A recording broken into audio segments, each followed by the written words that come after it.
Si Ed Lingaw ang pansamantalang pumalit kay Julius Babaw bilang co-anchor ni Cheryl Cosim sa primetime news program ng TV5 na Frontline Pilipinas noong Lunes, August 25, 2025. Ngayong Martes, August 26, si Lord De Vera naman ang humalili kay Julius.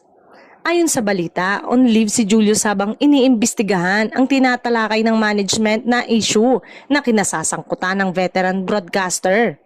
Nadamay si Julius sa kontrobersyal na usapin tungkol sa contractors na sina Sara at Curly Discaya dahil sa kanyang panayam sa mag-asawa para sa Unplugged YouTube channel niya noong September 2024. Naging mainit na issue ang dating panayam ni Julius at maging si Corina Sanchez dahil sa Facebook post ni Pasig City Mayor Vico Soto.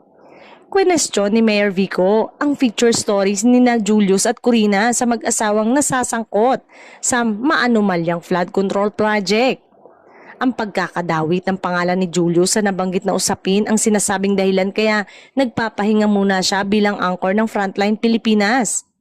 Karaniwan itong ginagawa ng News and Public Affairs Department ng lahat ng major television network para mapanatili nila ang kredibilidad kapag may mga tauhan silang nasasangkot sa mga kontrobersya. Sa eksklusibong panayam, tahasan niyang itinanggi ang mga haka-hakang tumanggap siya ng 10 million pesos kapalit ng panayam niya sa Diskaya couple.